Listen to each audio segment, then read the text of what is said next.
இன்றைய hello doctor நிகழ்ச்சியில் யானைக்கால் வியாதி குறித்து விளக்கம் அளிக்க வருகிறார் தமிழ்நாடு அரசின் பொது சுகாதார மற்றும் நோய் தடுப்பு மருந்து துறையின் இயக்குனர் டாக்டர் TS செல்வ விநாயகம் அவர்கள். உடன் உரையாடுகிறார் பூங்குன்றன் அவர்கள்.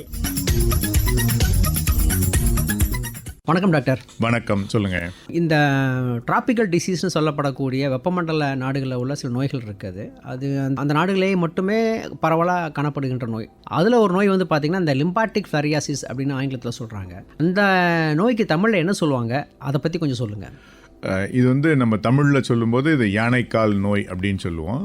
இது வந்து ஆக்சுவலாக உச்சரியா பேன்கிராப்டி அப்படியே புருகி மலாயின்னு ஒரு 2 ஒட்டுண்ணிகள் இதுதான் வந்து இந்த வியாதியை உருவாக்குது.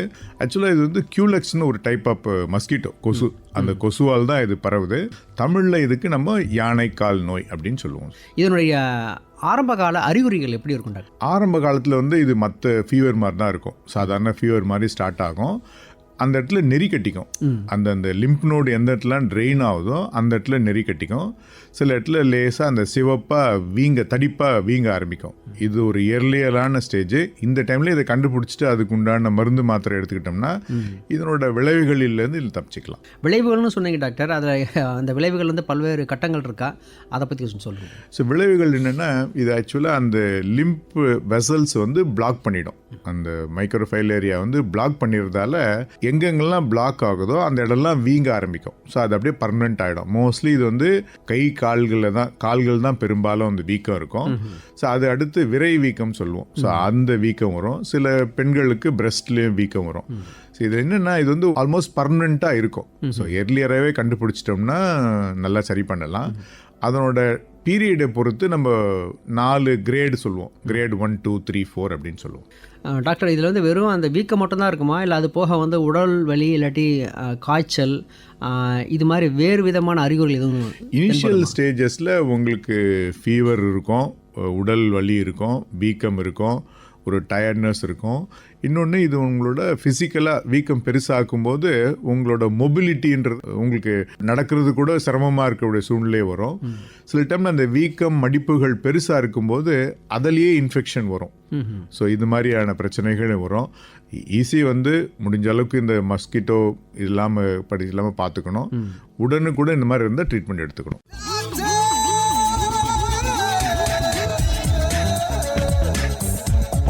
சகலகலா டாக்டர் டாக்டர் ஜகஜாலம் அறிஞ்ச டாக்டர். சகலகலா டாக்டர் டாக்டர் ஜகஜாலம் அறிஞ்ச டாக்டர். டாக்டர், இது வந்து இந்த கொசுனால தான் வருதுன்னு சொல்லிங்க. அது கொசு வந்து பிற என்ன சொல்கிறது, இந்த ஒட்டுண்ணிகள் மாதிரி இதை வந்து கடத்துதா, எது மலேரியா மாதிரி வருதா, எப்படி அது பரவுது? இது வந்து மைக்ரோஃபைலேரியா, அதாவது அந்த சொன்னல உச்சரியா பேன்கிராப்டி புருகி மலாய் தான் வந்து அதுக்கு நோய் உண்டாக்குறதுக்கான காரணி. அது வந்து நம்ம கியூலெக்ஸ் மஸ்கிட்டோ வழியா, கியூலெக்ஸ் மஸ்கிட்டோன்றது இது வந்து வெக்டார். இந்த கொசு தான் வந்து இதை பரவுது. இது மூலமாக தான் வருது. இந்த கியூலெக்ஸ் மஸ்கிட்டோ மோஸ்ட்லி வீட்டை சுற்றி உள்ள ஒரு அசுத்தமான நீரில் தான் இது வளரும். ஸோ இதில் தான் நமக்கு ஸ்ப்ரெட் ஆரம்பிக்குது. பர்டிகுலராக ஃபீமேல் கியூலெக்ஸ் மஸ்கிட்டோ தான் கடித்து அதுக்கு உண்டான இது உருவாக்குது. இந்த டெங்கு ஃபீவர்லாம் வந்து சுத்தமான தண்ணீரில் தான் பரவும், பல்கி பெருகுன்னுவாங்க. ஆனால் இது வந்து அசுத்தமான நீரில் தான் இது வளரும். கியூலெக்ஸ் குன்கிஃபேசியேட்டஸ்ன்னு சொல்லிட்டு ஒரு பர்டிகுலர் வெக்டார், அதுதான் வந்து இந்த யானைக்கால் நோய்க்கான ஒரு காரணமான மஸ்கிட்டோ. கொசு இல்லாத இடமே இல்லை அப்படின்னு சொல்லக்கூடிய ஒரு வாழ்க்கை சூழல் தான் இருக்கிறோம் டாக்டர். நம்ம என்ன தான் பண்ணாலும் நமக்கும் அது சளைக்காமல் போட்டி போட்டுட்டு பரவிட்டு தான் இருக்குது. நம்மளும் அதுக்கான ஒழிக்கிறதுக்கு முயற்சி பண்ணிட்டு தான் இருக்கோம். அப்படி இருக்கும்போது இந்த கொசு இருக்குது, நம்ம கொசுவை தடுக்கிறதுக்கு நிறைய முயற்சிகள்லாம் பண்ணுறது, கொசுவும் கடிச்சிட்டு தான் இருக்குது. அப்போ வந்து இந்த யானைக்கால் வியாதி வரக்கூடிய வாய்ப்பு இருந்ததுன்னா அது வந்து ஆரம்ப காலத்திலேயே வந்து ஏதாவது பரிசோதனைகள்லாம் செஞ்சு இதை கண்டறிய முடியுமா? இதுக்கு வந்து நாங்கள் என்ன பண்ணுவோம்னா, ஒன்று இந்த மாதிரி சிம்டம்ஸு ஒரு எண்டமிக் ஏரியா, இந்த இடத்துல வந்து உருவாவதுக்கான வாய்ப்புகள் இருக்குது, இல்லை ஏற்கனவே இந்த இடத்துல கேஸ் உருவாயிருந்தால் அந்த இடத்துல கொஞ்சம் எக்ஸ்ட்ரா கேர்ஃபுல் எடுத்து நைட் பிளட் சர்வேன்னு ஒன்று சொல்லுவோம். ஸோ இது இரவில் இந்த பிளட் சாம்பிள் ரத்த தடவல் எடுத்து பார்த்தோம்னா அதில் இதுக்கான காரணிகள் இருக்கான்னு கண்டுபிடிக்கலாம். நம்ம ப்ரிவென்ஷன் பார்த்தோம்னா நம்ம மாஸ் ட்ரக் அட்மினிஸ்ட்ரேஷன் அப்படின்னு ஒன்று பண்ணோம். அதாவது வந்து அனைத்து நபர்களுக்கும் வந்து அந்த டயத்தல் கார்பமசிபினும் அல்பெண்டசோல் அப்படிங்கிற மாத்திரையும் தொடர்ந்து வருடத்துக்கு ஒரு முறை கொடுத்து வந்தோம்னா இதனோட இன்சிடென்ஸு குறையும். ஸோ நம்ம இந்த மாதிரி ஒரு தொடர்ந்து ஒரு கொடுத்ததால இப்போ நம்ம தமிழ்நாட்டை பொறுத்த வரைக்கும் நம்ம வந்து அந்த ஃபைலேரியாசிஸ் எலிமினேஷன் ஸ்டேஜ் நோக்கி போயிட்டுருக்கோம். ஸோ நம்மளால் இன்சிடென்ஸ் நல்லாவே குறைஞ்சிது. இப்போ நம்ம என்ன பண்ணுறோம், ஃபோக்கஸாக மைக்ரண்ட்ஸ்னு சொல்கிறோம். புலம்பெயர்ந்து வந்தவர்கள், மற்ற மாநிலங்களில் வந்தவர்களை மட்டும் குறிப்பாக அங்கே தான் அந்த அதாவது பர்டிகுலராக அவங்க அந்த ஃபைலேரியா எண்டமிக் ஏரியாவிலேருந்து வந்தாங்கன்னா அவங்கள பரிசோதிச்சுட்டு இருக்கோம். அது இல்லாமல் நைட் பிளட் சர்வே மட்டும் தொடர்ந்து எடுத்துகிட்டு இருக்கோம். நைட் பிளட் சர்வேன்றீங்க, ரத்த பரிசோதனை காலையில் போய் கொடுப்பாங்க, மதியானம் கொடுப்பாங்க. அது என்ன இரவுல மட்டும் தான் எடுக்கணும்? இந்த பர்டிகுலர் மைக்ரோஃபைலேரியாவோட ஹேபிட் என்னன்னா, அது பிளட் செல்லில் வந்து நைட்டில் தான் வரும். ஸோ அந்த லிம்ப் நோடில் அது டே டைமில் செட்டில் ஆகிடும். இது வந்து நைட்டில் தான் அந்த நாக்டர்னல் இது வந்து இருக்கும், நைட்டில் தான் அந்த பிளட்டில் வர ஆரம்பிக்கும். அப்போ எடுத்தால் தான் அது பாசிட்டிவிட்டி கரெக்டாக கண்டுபிடிக்க முடியும். ஸோ அதனால் இதுக்கு மட்டும் இந்த நைட் பிளட் சர்வே தான் ஸ்பெசிஃபிக்காக பண்ணுவோம். டாக்டர், இந்த மாதிரி புலம்பெயர்ந்து வந்தவங்களுடைய மக்கள் அவர்களுடைய ரத்த பரிசோதனை செஞ்சு அங்கே தான் நீங்கள் ஃபோக்கஸ் பண்ணுறீங்கன்னு சொன்னீங்க. அப்போனா நம்ம உடம்புல இருந்தால் கூட அந்த சிம்டம்ஸ் எதுவுமே காமிக்காமல், அறிகுறிகளோ இல்லாட்டி ஒரு ஆபத்தான நோயோ எதுவும் கொடுக்காம அது ரொம்ப நாள் மறைஞ்சி வாழக்கூடிய தன்மை இருக்கிறதுக்கான வாய்ப்புகள் இருக்குது. ஸோ சில டைமில் மேனிஃபெஸ்ட் பண்ணோம். லாங் ரனில் அந்த ஒவ்வொரு லெம்ப் வெசலும் அது அடைப்பட்டு அது வீக்கம் தெரியும் போது தான் நிறைய பேருக்கு தெரிய வரும். ஸோ இனிஷியல் ஸ்டேஜஸில் நமக்கு ஜுரம், உடல் வலி, காய்ச்சல், இந்த நெறிக்கட்டு இருந்தாலும் நிறைய பேருக்கு வந்து இது ஏசிம்டமேட்டிக்காகவும் இருப்பதற்கான வாய்ப்புகள் இருக்குது. டாக்டர், இதை தடுக்கிறதுக்கு வந்து மருந்தெல்லாம் பூச்சி மருந்து கொடுக்கணும் அப்படின்னு சொன்னீங்க. வெறும் மருந்து முறைகள் மூலம் மட்டுமே தடுத்துட முடியுமா? ஸோ இதுக்கு வந்து ஒன்று தடுப்பூசி இல்லை. செகண்ட் வந்து அந்த இனிஷியல் ஃபீவரில் வந்து அந்த டைஈத்தல் கார்பமசிபின் டிஇசின்னு ஒரு மாத்திரை சொல்லுவோம். இது ஒரு 12 டேஸுக்கு கொடுத்தோம்னா கண்டிப்பாக இது க்யூர் உண்டு. அது இல்லாமல் இப்போ ஏற்கனவே சொன்ன இந்த mass drug administration yearly once இதை பண்ணிகிட்ருக்கோம். பட் இன்கேஸ் வந்துடுதுன்னா இது வந்து டீபல்கிங் சர்ஜரி 2 விதமாக பண்ணுவோம். அதாவது அறுவை சிகிச்சை. ஒன்று வந்து அனஸ்டமோட்டிக் சர்ஜரின்னு சொல்லுவோம். அதாவது அந்த அந்த நீர் வடிகிறதுக்காக அந்த லிம்ப்னோட ஒரு வெசலோட கனெக்ட் பண்ணி அதுலேருந்து வடிஞ்சு போகிற மாதிரி பண்ணுவோம். அது இல்லாமல் டீபல்கிங் சர்ஜரினா அந்த வீக்கத்தை குறைக்கிறதுக்கான மைக்ரோ சர்ஜரி. ஸோ இதுக்கு சில சர்ஜரி இருக்குது, இதையும் பண்ணுவோம். தேவைப்படுவோருக்கு இதையும் பண்ணி கொடுப்போம். இதில் முக்கியம் என்னென்னா மார்பிலிட்டி மேனேஜ்மெண்ட்டுன்னு சொல்லுவோம். அதாவது இந்த மாதிரி வீக்கம் பெருசாக தடிப்பாக இருக்கிறதுல அந்த 2 தடிப்புக்கு நடுவில் தான் உங்களுக்கு இன்ஃபெக்ஷன் ஆகி புண்ணாகி பெருசாகும். ஸோ இதை குறைக்கிறதுக்கு நம்ம அது எப்படி அந்த சுத்தமாக வச்சுக்கணும், எப்படி அந்த இடத்துல மருந்து போடணும் அப்படிங்கிறத ஒவ்வொரு இந்த மாதிரி பாதிக்கப்பட்ட ஒவ்வொரு நபருக்கும் சொல்லி கொடுத்து அதை மெயின்டைன் பண்ணிட்டு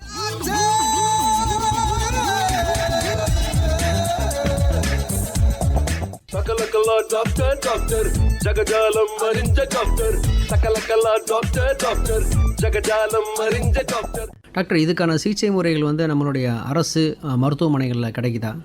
இது ஆரம்ப சுகாதார நிலையிலேருந்தே கிடைக்கும்.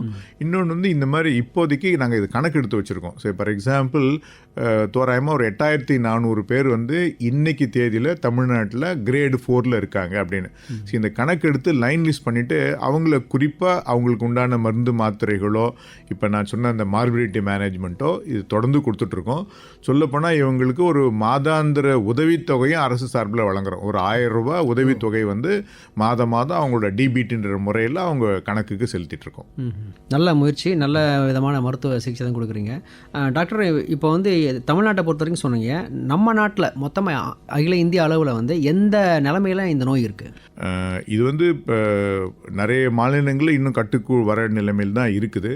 நீங்கள் சொல்கிற மாதிரி இந்த கொசு தான் முக்கிய காரணம் போது அனைவரும் ஒத்துழைக்கணும். ஸோ பொதுமக்களும் ஒத்துழைக்கணும், அரசும் வேலை பார்க்கணும், நம்மளோட சுற்றுப்புறத்தை சுகாதாரமாக வச்சுக்கணும். இது வச்சுருந்தோம்னா தான் இந்த இன்சிடென்ட்ஸ் குறையும். தமிழ்நாட்டை பொறுத்த வரைக்கும் நம்ம வந்து எலிமினேஷன்ற ஃபேஸை நோக்கி போயிட்டுருக்கோம். So 2030 filariasis elimination, filaria free Tamil Nadu அப்படிங்கிற கோல் நோக்கி போயிட்டுருக்கோம். இப்போ அதுக்கு உண்டான நடவடிக்கைகள் எடுக்கிறது மட்டும் இல்லாமல் அதுக்கு உண்டான டாக்குமெண்டேஷனும் இப்போ ரெடி பண்ணிகிட்ருக்கோம். ஸோ அது என்னென்னா தொடர்ந்து நம்ம டெஸ்ட் பண்ணி இந்த மைக்ரோ ஃபைலேரியா இல்லைங்கிறது உறுதிப்படுத்துறதுக்கான ஸ்டெப்ஸும் எடுத்துகிட்ருக்கோம் இப்போ நாங்கள். டாக்டர், நானும் சின்ன வயசில் இருக்கும்போது நிறைய பேருக்கு வந்து யானைக்கால் வியாதி உள்ளவங்கலாம் பார்த்துருக்கேன். ஆனால் இப்போலாம் இதெல்லாம் கடந்த சில 10 ஆண்டுகளாக பார்க்கவே முடியல. அப்போ நீங்கள் சொன்ன மாதிரி வந்து நம்ம அரசாங்கம் வந்து முற்றிலும் அதை ஒழிக்கப்படக்கூடிய சூழல் நோக்கி தள்ளி போயிட்டு இருக்குன்றது தெரியுது நல்லா. இந்த நோய் கடந்த காலத்தில் எப்படி இருந்தது டாக்டர்? கடந்த காலத்தில் அதாவது பாதிக்கப்பட்டவர்கள் நிறைய பேர் இருந்தாங்க, லட்சக்கணக்கில் பாதிப்பு இருந்தது. அப்போ ஒரு ஸ்டேஜில் வந்து நியர்லி ஒரு 200 கண்ட்ரீஸ்லேயும் இது எண்டமிக்காக இருந்தது. ஸோ இப்போதைக்கு இது வந்து படிப்படியாக குறைஞ்சி இப்போ நாங்கள் வந்து சொல்லிட்டோன்னா இப்போ லைன் லிஸ்ட், அதாவது இந்த குறிப்பிட்ட இவர்கள் தான் இன்னைக்கு பாதிப்பில் இருக்காங்க அப்படிங்கிற அளவுக்கு கொண்டு வந்திருக்காங்க. டாக்டர், நம்ம நாட்டை பொறுத்த வரைக்கும் சொன்னீங்க, உலக நாடுகளில் எந்த நாடுகளில் வந்து இந்த நோய் வந்து இன்னும் தீவிரமாக இருக்குது? இன்னும் சவுத் ஏஷியன் கண்ட்ரீஸில் இன்னும் இருக்குது, சில ஆப்பிரிக்கன் கண்ட்ரீஸ்லையும் இருக்குது. நம்மளோட நெய்பர்ஸ்ன்னு பார்த்தீங்கன்னா இன்னும் ஸ்ரீலங்கா, இந்த பக்கம் பூட்டான், பங்களாதேஷ், இன்னும் டவுன் சவுத்தில் தாய்லாந்து வரைக்கும் இன்னும் சவுத் ஏஷியன் கண்ட்ரீஸில் இருக்குது. ஆப்பிரிக்கன் கண்ட்ரீஸ்லேயும் இன்னும் இந்த பிரச்சனைகள் இருக்குது. பட் எல்லாருமே இதோட நடவடிக்கைகள் நோக்கி தான் போயிட்டுருக்கோம். இந்த நோயை கட்டுப்படுத்துவதில் அரசோட பொது சுகாதாரத்துறைகளுடைய முக்கியமான பங்கு என்ன டாக்டர்? மெயினாக இப்போ ஏற்கனவே சொன்ன மாதிரி வெக்டார் கண்ட்ரோல் தான் வந்து அடுத்து இன்னொருத்தர் பாதிக்காமல் இருக்கிறதுக்கான முயற்சி. ஸோ இந்த வெக்டார் கண்ட்ரோல், கொசுவோட உற்பத்தியோ அதை பரவுதலும் கட்டுப்படுத்துறது. அடுத்து வந்து எங்கெங்கெல்லாம் கேஸ் இருக்குது அப்படிங்கிறத நம்ம தொடர்ந்து இந்த மாதிரி சர்வே பண்ணி கண்டுபிடிச்சோம்னா அதை சுற்றிலும் மற்ற வரவங்களுக்கு வாய்ப்பு இருக்கவங்கள தொடர்ந்து ஃபோக்கஸ் பண்ணுவோம். ஏற்கனவே பாதிப்படைஞ்சவங்களுக்கு அதனோட தீவிரம் அதிகமாகாமல் அந்த வூண்டு மேனேஜ்மெண்ட்டோ இல்லை நடக்க முடியாத ஒரு சூழ்நிலை இருக்கவங்களுக்கு அதுக்கு உண்டான சர்ஜரியோ ஹெல்ப் பண்ணுறோம். தேர்டு வந்து இந்த ஒரு ஸ்மால் ஒரு ஃபைனான்ஷியல் சப்போர்ட்டும் அரசு சார்பில் கொடுத்துட்ருக்கோம். டாக்டர், இந்த நோய் சப்போஸ் ஆரம்பத்தில் கவனிக்காமல் மருத்துவ சிகிச்சையில் வந்து அக்கறை இல்லாமல் விட்டுட்டாங்கன்னு வச்சுங்களேன், இந்த நோய் ரொம்ப தீவிரமாகி உயிருக்கு ஆபத்து ஏற்படக்கூடிய வாய்ப்பு இருக்கா? உயிருக்கு ஆபத்து வராது, ஆனால் வந்து ஒரு டிஸ்ஃபிகர்மெண்ட்டு, ஒரு டிசபிலிட்டி வருது. இப்போ கை கால்லாம் ஒரு பக்கத்துக்கு மேலே வீங்கிச்சுன்னா உங்களால் நடக்க முடியாத சூழ்நிலை, வேலைக்கு செல்ல முடியாத ஒரு சூழ்நிலை வரும். அதே மாதிரி இப்போ நம்ம இந்த விரைவீக்கம் சொன்னோம்ல, இது ஹைட்ரோசில்னு சொல்லுவோம். ஸோ இந்த மாதிரி சில பர்டிகுலர் இடம் பெருசாகிடும், இதை ஆப்ரேஷன் பண்ணி எடுக்கலாம். ஸோ இந்த மாதிரி பிரச்சனைகள் உண்டே ஒழிய உயிருக்கு ஆபத்து கிடையாது.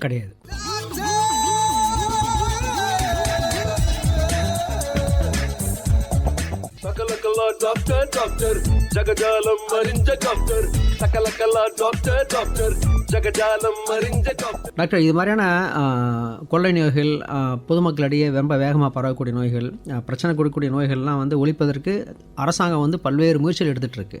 அதேமாரி பொதுமக்கள் இவர்கள் இந்த முயற்சிகளுக்கு என்ன மாதிரியான ஒத்துழைப்பு கொடுக்கணும், உங்களுடைய எதிர்பார்ப்பு என்ன, அதை பற்றி? இப்போ நீங்கள் சொல்கிற மாதிரி மாநில அரசும் சரி, மத்திய அரசும் சரி, பொதுமக்களோட சுகாதாரத்தில் ரொம்ப முக்கியத்துவம் கொடுத்துட்ருக்காங்க. இன்னொன்று சொல்லப்போனால் இதெல்லாம் ஒரு டார்கெட்டட் அப்ரோச்சில் 2030க்குள்ளே இதை ஒழிக்கணும், 2077க்குள்ளே இதை ஒழிக்கணும், டிபியை குறைக்கணும் அப்படிங்கிற நிறைய ஸ்டெப்ஸ் எடுத்துகிட்ருக்கோம். பொதுமக்கள் என்னென்னா இந்த மாதிரி ஹெல்த் அட்வைஸ் என்ன சொன்னாலும் அதை தயவு செய்து ஃபாலோ பண்ணணும். உங்களுக்கு தேவை கிளாரிஃபிகேஷன்னா அதை தாராளமாக அதுக்கு உண்டான இடத்துல நீங்கள் கிளாரிஃபை பண்ணிக்கலாம்.